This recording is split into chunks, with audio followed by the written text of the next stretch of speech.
सर्वांना मी प्राची स्वागत करते अगदी मनापासून तुमचं नवीन एका ब्लॉग मध्ये। नवीन दिवसाची नवीन सुरुवात छान अशी झालेली आहे आणि आजच्या दिवशी तुमच्या मनातल्या सगळ्या चांगल्या इच्छा आहेत ते पूर्ण हो दे हीच माझी महादेवाला प्रार्थना।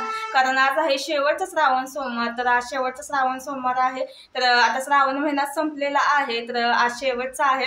तर मी आता जाणार आहे मंदिरमध्ये, त्या निमित्तानेच मी आज साडी घातलेली आहे खास। तर चला आता मी जाते मंदिरमध्ये आणि ती पिशवी दिसते ना, त्या पिशवीमध्ये सगळं मी पूजेचं सामान घेतलेलं आहे आणि आता डायरेक्ट मंदिरमध्ये गेल्यानंतर मग मी ते ताटामध्ये घेईन। कारण का मी आता जाणार आहे स्कूटीवरून आणि स्कूटी चालवायला कोण नाही, मीच चालवते, त्याच्यामुळे की नाही ताट कोण पकडणार, त्याच्यामुळे सगळं पिशवीमध्ये घेतलेलं आहे। तिथे गेल्यानंतर मग ताटामध्ये घेऊन आणि पूजा वगैरे करेन। मग तर पियू गेलेला आहे ट्युशनवरती, पियूला मी घेते आणि डायरेक्ट मग जाते, कारण तो गेलेला आहे 9 वाजता ट्युशनला, आता 11 वाजता तो सुटेल, त्याला डायरेक्ट मी घेते आणि जाते। तर चला ब्लॉगला केलेली आहे सुरुवात आणि कसा होते काय होते ते शेवटपर्यंत बघा। जर आवडला तर व्हिडिओला लाईक, चॅनलला सबस्क्राईब करायला अजिबात विसरू नका। तर चला व्हिडिओ कंटिन्यू करा। तर चला मी आता जाते मंदिरमध्ये, तिथे गेल्यानंतर आपण भेटूया। तर बघा आता आलेली आहे मी मंदिरमध्ये आणि येताना ना सगळं सामान मी घेऊन आलेली होती, तर ते एका ताटामध्ये आता पहिल्यांदा काढून घेते। आणि आज कॅमेरामॅन आहे तो प्रियांश आहे, तर प्लीज समजून घ्या, त्याला काही एवढं जमत नाही, तरी पण म्हटलं बघ तुला शूट करता येते का, तर तो शूट करायला। आणि एक छोटंसं क्यूटसं बाळ आलेलं होतं, बोलत होतं मला की देव बाप्पा कर।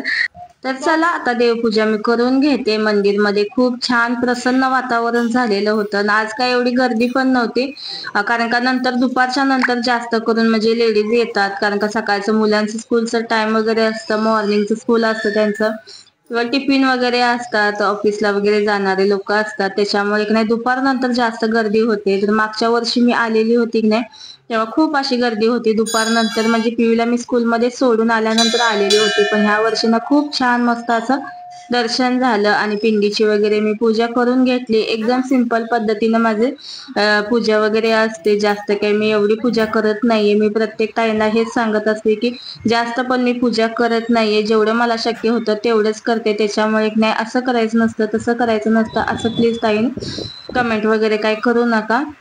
तर एकदम सिंपल साधी माझी पूजा असते। तर चला आता पियूचा स्कूलचा टाइम झालेला आहे आणि त्याला मी आता स्कूलमध्ये सोडून येते आणि नंतर आल्यानंतर मग पुढचं रुटीन आहे ते तुमच्यासोबत मग शेअर करते। पहिल्यांदा ह्याला स्कूलमध्ये सोडते आणि आज मी तुमच्यासोबत ना व्हेज थालीच शेअर करणार आहे। खूप सिंपल आहे आणि झटपट होते, 1 तासाच्या आसपास लगेच होऊन जाते आणि सणासुदीचे दिवस आलेत म्हटलं एकदम सिंपल आणि झटकेपट अशी रेसिपी आहेत त्या सगळ्या। तर तुम्हाला मी दाखवलेलंच आहे, तर त्या सगळ्या रेसिपी आज बनवणार आहे आपण। पण सर्वात आधी मी प्रियांशला स्कूलमध्ये सोडून येते आणि नंतर मग पुढचं आपण रुटीन बघून घेऊया। तर मी आता बनवलेला आहे साबुदाण्याची खिचडी आणि दही घेतलेला आहे, तर दही आणि साबुदाण्याची खिचडीचा फराळ करत आहे। आणि महादेवाच्या कृपेने खूप छान मस्त असे श्रावण सोमवार 4ही गेलेले आहेत आणि आज शेवटचा सोमवार 5 तोही खूप छान मस्त आनंदी गेला। हे बघा आता वाजलेले आहेत 4:30 आणि मी थोडंसं झोपून उठली आता आणि अलाराम लावून झोपलेले होते।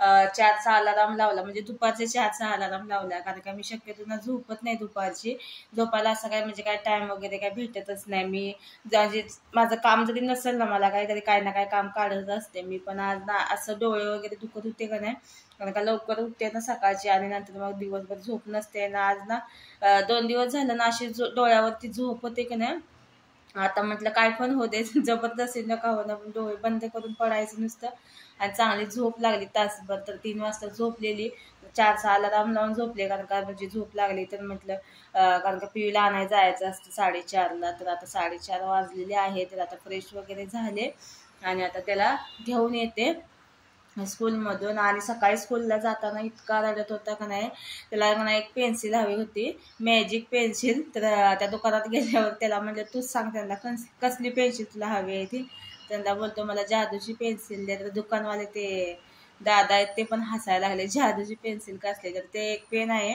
तर मी ते घेऊन आले। तर एका दुकानात गेलेली होती, म्हणजे तो बोललो होता इथल्या आमच्या जवळचं दुकान आहे ना तिथंच तिथे भेटते ते, आम्हाला लक्षातच आलं नाही दुकानात जायचं, म्हणजे त्याच्या स्कूलच्या पुढं पण स्टेशनरी आहे, तर तिथे भेटेल असं वाटलं, तर तिथे नाही भेटले। तिथे बोलते मला जादूची पेन्सिल हवे, इतका रडत होता का नाही। स्कूलमध्ये जाताना त्या मावशा वगैरे पकडून घेऊन जातो, त्यांना पण असं ऐकत नव्हतं, इतका रडत होता, ती पेन्सिलच पाहिजे बोलून की पेन्सिल घेतल्याशिवाय मी जाणारच नाही, ते मॅजिक पेन्सिल घेतल्याशिवाय स्कूलला, असं त्याचं म्हणणं होतं। जबरदस्तीने एक फटका पण दिला तिथे स्कूलजवळ, तर जबरदस्तीने त्याला स्कूलमध्ये घालून आले. त्याला सांगितले की मावशीच्या हातात देते, मी घेऊन येते, मावशीजवळ देते, ते तुला स्कूलमध्ये म्हणजे क्लासमध्ये देतील म्हणून. तर ऐकतच नव्हता, रडतच गेला. तर मावशीने नेलं त्याला जबरदस्तीनं ओढतच.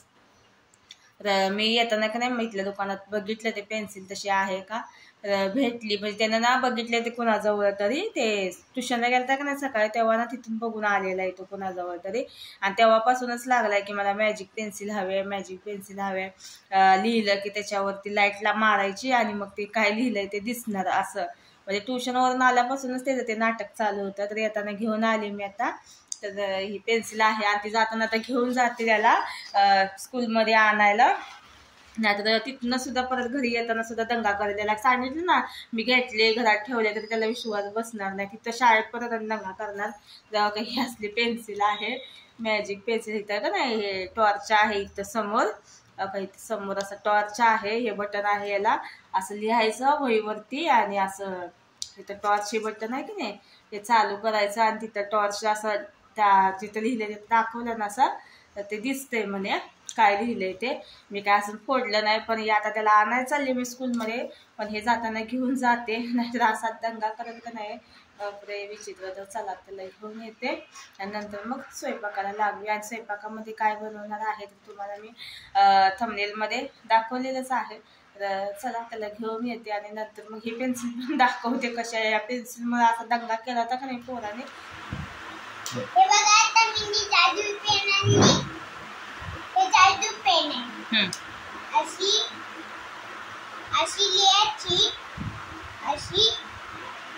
अशी स्टाईल, अशी लिहिली, अशी बट, मग अशी बट चालू करायची, लिहिली. छान आहे छान आहे. स्टार बघू, स्टार दाखव तुझं. थांब बघू. वाव, असं आहे हे जादू.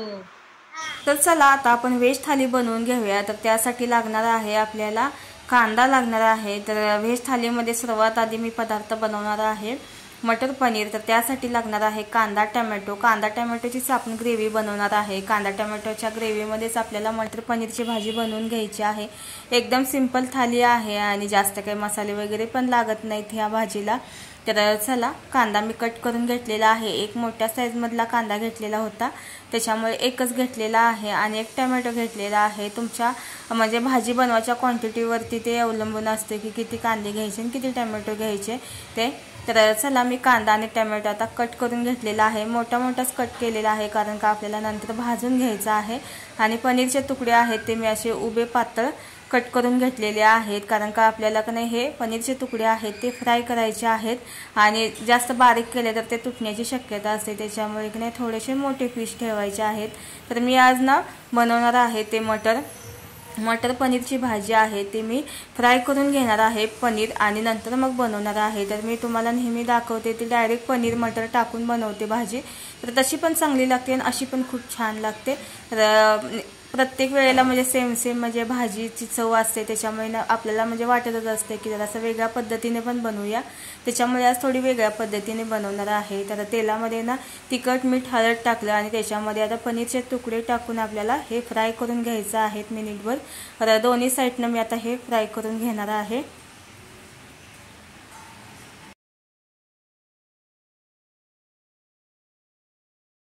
आणि आता ग्रेव्हीसाठी मसाला बनवून घेऊया. तर त्याच पॅनमध्ये थोडंसं तेल घेतलेलं आहे त्याच्यामध्ये टाकला कांदा जरासं भाजून घेतला. नंतर टाकलं 1 चमचा जिरे. तर आपण खडा मसाला बिलकुल पण वापरणार नाही.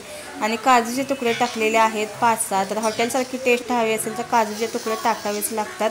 आणि टमॅटो टाकलेला आहे. तर कांदा टमॅटो काजू आणि जिरे हे आपल्याला मस्त असे भाजून घ्यायचे आहे. जास्त पण करपूस तर भाजायचं नाही आहे, हलकंसं भाजून घ्यायचं आहे. आणि थंड झालं की मग ते वाटून घ्यायचं आहे एकदम बारीक पेस्ट. तर चला आता ग्रेव्ही बनवून घेऊया. तर तेल घेतलेलं आहे त्याच्यामध्ये कसुरी मेथी टाकली आणि जो मसाला होता तो वाटून घेतलेला आहे तर तो पण टाकलेला आहे. आणि तेलामध्ये कसुरी मेथी टाकली ना खूप छान असं म्हणजे सुगंध येतो. तर तुम्हाला पण लगेच जाणवेल त्याचा सुगंध. वरून टाकले की एवढं म्हणजे वास येत नाही आहे त्याचा. त्याच्यामध्ये तेलामध्ये टाकायची. आणि पावडर मसाल्यामध्ये घेतलेला आहे पनीर मसाला, जिरा धना पावडर, हळद आणि आलं लसूणची पेस्ट टाकलेली आहे. आलं लसूण पेस्ट आहे ती मी रेडीमेडच घेतलेली आहे. तर चला मसाले पावडर मसाले आहेत ना ते पण मिनिटभर चांगले परतून घेतले आणि आता ह्याच्यामध्ये टाकलेलं आहे मटर। तर मटर पण चांगलं मसाल्यामध्ये मिनिटभर आपल्याला परतून घ्यायचं आहे, त्याच्यामुळे ना मटरची पण खूप छान अशी टेस्ट येते। आणि आता मटरचा पण सीझन चालू होईल तर फ्रोझन कसे करून ठेवायचे मटर जास्त दिवसाचं ते पण आपण व्हिडिओ बनवू। तर चला आता ग्रेव्ही तुम्हाला जशी हवे ना, थिक जशी हवे पातळ हवे त्या प्रमाणात तुम्हाला पाणी टाकायचं आहे। तर मी 1 ग्लास पाणी टाकलेलं आहे आणि आता चवीनुसार मीठ टाकते। पनीर आधीच आपण तिखट मीठ टाकून फ्राय केलेलं आहे, त्याच्यामुळे तो अंदाज पकडून आपल्याला मीठ टाकायचं आहे। नंतर ग्रेव्हीला एक उकळी आली आणि नंतर मग मी टाकलेलं आहे ह्याच्यामध्ये पनीर आणि लगेच भाजी होते, जास्त काही म्हणजे वेळ लागत नाही ह्या भाजीला। आणि कोथिंबीर टाकलेली आहे आणि आता कोथिंबीर मीठ वगैरे टाकलेलं होतं, त्याच्यामुळे ना परत एकदा आपण परतून घ्यायचं आणि झाकण लावून फक्त 5 मिनिटं मीडियम फ्लेमवरती आपल्याला भाजी शिजवून घ्यायची आहे। तर 5 मिनिटानंतर बघतोय आपण मटर पनीरची भाजी तयार झालेली आहे। तर बघू शकताय कलर पण कसा आलेला आहे आणि एकदम हॉटेलसारखी थिक ग्रेव्ही होते। आणि जर अशी थिक ग्रेव्ही हवी असेल ना, हॉटेलची टेस्ट हवी असेल तर ह्याच्यामध्ये ना काजूची पेस्टही टाकावीच लागते, नाहीतर मग अमूलची फ्रेश क्रीम आहे ना ती 1 चमचाभर टाकायची, त्याच्यामुळे ना हॉटेलसारखं चव येते। तर चला पनीरची भाजी झाली, आता व्हेज पुलाव बनवूया। त्यासाठी मी बासमती तांदूळ घेतलेला आहे, वटाणा गाजर आणि फ्लावर घेतलेला आहे, तुम्हाला आवडेल त्या भाज्या घ्या तुम्ही। आणि मसाला बनवायचा आहे अद्रक लसूण कोथिंबीर मिरचीचा। आणि आता तांदूळ भाज्या स्वच्छ धुवून घेते आणि मसाला वाटून घेते, नंतर मग आपण आता बनवत आहे व्हेज पुलाव। त्यासाठी मी तेल घेतलेलं आहे 2 पडी, त्याच्यामध्ये टाकलं जिरं थोडंसं आणि खडा मसाला टाकलेला आहे थोडं सगळे खडा मसाले टाकलेले आहेत, जे अवेलेबल असतात ना तेवढे टाकला तरी चालतं। तर मी लवंग दालचिनी मिरी आणि तेजपत्ता आणि जिरं टाकलेला आहे। आणि आता टाकायचा आहे ह्याच्यामध्ये कांदा आहे तो उभा कट करायचा आहे। तर 1 कांदा मी घेतलेला आहे फोडणीसाठी, तर कांदा पण चांगला परतून घ्यायचा आणि नंतर मग ह्याच्यामध्ये टाकायचं आहे हिरवं वाटण आणि खडे मसाले आणि कांदा एवढंच व्हेज पुलावला लागतं। तर एवढं जरी टाकलं ना तरी खूप छान असा मस्त व्हेज पुलाव होतो, जास्त काही मसाले टाकायची पण गरज लागत नाही। तर हिरवा मसाला पण थोडासा परतून घेतला आणि फक्त 1 चमचा बिर्याणी मसाला टाकलेला आहे, तो पण चांगला परतून घेतला। आणि आता ह्याच्यामध्ये टाकायचं आहे भाज्या आणि तांदूळ आहे ते तुम्ही आधीच म्हणजे 1 अर्धा तास भिजायला ठेवून जरी टाकलात ना तरी पण चालतं। तर चला मी आता डायरेक्टच बनवत आहे। तर आता भाज्या आणि तांदूळ आहे ते पण टाकलेलं आहे, तेलामध्ये चांगलं परतून घ्यायचं आहे 1-5 मिनिट तरी चांगलं मस्त असं मसाल्यामध्ये तेलामध्ये परतून घ्यायचं आहे तांदूळ आणि भाज्या। आणि ह्याच्यामध्ये आता टाकायचं आहे गरम पाणीच वापरायचं, नाही तर मग पुलाव चिकट होण्याची पण शक्यता असते, त्याच्यामुळे ना गरम पाणी टाकायचं। गरम पाणी टाकल्यामुळे एकदम मस्त असं सुटसुटीत होतो पुलाव। तर चला आता आपण ह्याच्यामध्ये टाकायचं आहे मीठ चवीनुसार टाकायचं आहे। मीठ टाकल्यानंतर परत एकदा असं परतून घ्यायचं, नाहीतर एकाच जागी मीठ ते राहतं आणि साईडनं मग असं सपक लागतं आणि मध्येच खारट लागतं, त्याच्यामुळे ना हलवून घ्यायचं आणि मग झाकण लावून शिट्टी काढून घ्यायची आहे। तर मी साईडला कुकर ठेवलेला आहे पुलावचा आणि आता खीरसाठी तांदूळ शिजवून घ्यायचा आहे। तर दुसऱ्या कुकरमध्ये मी थोडंसं 1 चमचावर तूप घेतलेलं आहे आणि त्याच्यामध्ये मग तांदूळ टाकलं। तांदूळ घेतलेला आहे तो मी बासमतीच घेतलेला आहे, कारण बासमती तांदळामुळे ना खूप छान खीरला असं म्हणजे वास पण येतो, तांदळाचा वास असतो बासमती तांदळाचा, तो सगळा खीरीमध्ये उतरला खूप छान खीर लागते। तांदूळ चांगला 5 मिनिट तरी तुपामध्ये परतून घेतला आणि नंतर मग पाणी टाकून मीठ टाकायचं आहे आणि आता आपल्याला हा भात शिजवून घ्यायचा आहे। तर आपल्याला ना खिरीमध्ये ना तडका द्यायचा आहे ड्रायफ्रूटचा, तर त्याच्यासाठी तूप घेतलं आणि ड्रायफ्रूट टाकलेला आहे, ड्रायफ्रूटचे तुकडे। तर हे चांगले ना गोल्डन कलरवरती आपल्याला परतून घ्यायचं आहे। तर इकडे ना भात पण शिजलेला आहे आणि आता ह्याच्यामध्ये टाकायचं आहे दूध। तर बासमती तांदळाची खीर एकदा नक्की बनवून बघा, खूप छान मस्त चवदार लागते। तर ह्याच्यामध्ये मी ना दूध टाकलेलं आहे आता, आणि भात आहे ना तो एकदम असं म्हणजे ना चिकट म्हणजे पद्धतीने शिजवून घ्यायचा आहे, जास्त असं म्हणजे सुटसुटीत नाही करायचं, त्याच्यामुळे पाणी जास्त वापरायचं। तर चला आता मी ह्याच्यामध्ये साखर टाकलेली आहे आणि वेलची पूड टाकली आणि ड्रायफ्रूटचा तडका दिलेला आहे वरून। तर खूप छान मस्त लागते तांदळाची, तर नक्की एकदा करून बघा। आपला घरचा तांदूळ वापरला ना तरी पण चालेल, पण बासमती तांदळाची चव आहे ना ती म्हणजे त्या तांदळाला नसते, त्याच्यामुळे ना बासमतीच तांदूळ वापरला तर खूप छान लागेल।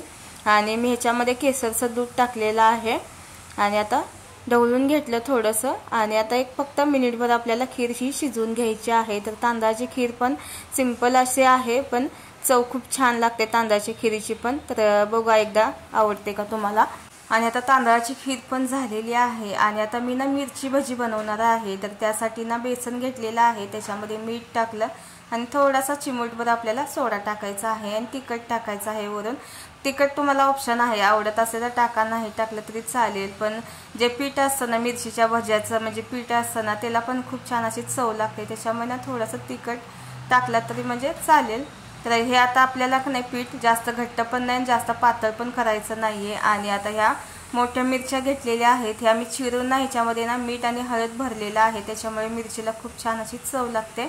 आणि आता ह्या मिरच्या ना जे आपण बेसन पीठ बनवून घेतलेलं आहे ना त्याच्यामध्ये टाकायचं आणि असं डीप करायचं आणि तेलामध्ये फ्राय करून घ्यायचं आहे. तर चला आता सगळ्या मिरच्या आहेत ते मी असं फ्राय करून घेते. आणि मिरची भजी बनवताना ना जे पीठ आहे ना ते फक्त परफेक्ट झालं ना खूप छान असं म्हणजे मिरची भजी होतात. नाहीतर मग पातळ केलं की नाही काय होतं ते मिरचीला की नाही ते पीठ चिटकत नाही, पीठ एका साईडला आणि मिरची एका साईडला असं होऊन जातं. त्याच्यामुळे ना जास्त घट्ट पण करायचं नाही पीठ आणि जास्त पातळही करायचं नाही. तर बघू शकता मी इथं मिरच्या पण सगळ्यात तळून घेतलेल्या आहेत. आणि आता मी बीटची कोशिंबीर बनवणार आहे. तर त्यासाठी ना बीट किसून घेतलेला आहे, कांदा घेतलेला आहे एक, थोडीशी कोथिंबीर घेतलेली आहे, मीठ आणि चाट मसाला थोडासा टाकलेला आहे आणि दही टाकायचं आहे. आणि दही आहे ना ते जास्त असं पातळ घ्यायचं नाही, घट्ट दही असं ना तेच घ्यायचं आहे. तर आता हे मिक्स करून घेते. ह्याच्यावरती ना जिरा मोहरीची फोडणी दिल्यात ना तरी खूप छान लागते कोशिंबीर. आणि किंवा अशा पद्धतीने बनवला तरी पण छानच लागते. तर नक्की एकदा ट्राय करून बघा बीटची कोशिंबीर. शक्यतो आपण गाजर वगैरे टाकूनच बनवत असतो, गाजर, काकडी, कांदा वगैरे. तर बीटची कोशिंबीर पण एकदा ट्राय करून बघा, खूप छान कॉम्बिनेशन आहे हे. आणि आता कोशिंबीर पण झालेली आहे आणि सगळा स्वयंपाक करून घेतलेला आहे. तर बघू शकता किती छान व्हेज थालीचं ताट दिसत आहे आणि एकदम सिंपल पद्धतीने बनवलेलं आहे. ह्याच्यामध्ये कोणतंही वाटण वगैरे टाकलेलं नाही आपण किंवा जास्त मसाले वगैरे पण टाकलेले नाही, एकदम सिंपल साध्या पद्धतीने बनवलेलं आहे. आणि 1 तासामध्ये ना ही थाली तयार होते. तर आय होप की तुम्हाला आजचा ब्लॉग आवडला असेल आणि याचा छोटासा ब्लॉग तुम्हाला कसा वाटला हे नक्की कमेंट करून सांगा. तर भेटूया छानसा व्हिडिओ घेऊन लवकरच. तोपर्यंत तुमची काळजी घ्या आणि संपूर्ण व्हिडिओ पाहिल्याबद्दल तुमचे खूप खूप खूप सारे धन्यवाद. तर चला बाय, नेक्स्ट व्हिडिओमध्ये भेटूया आपण.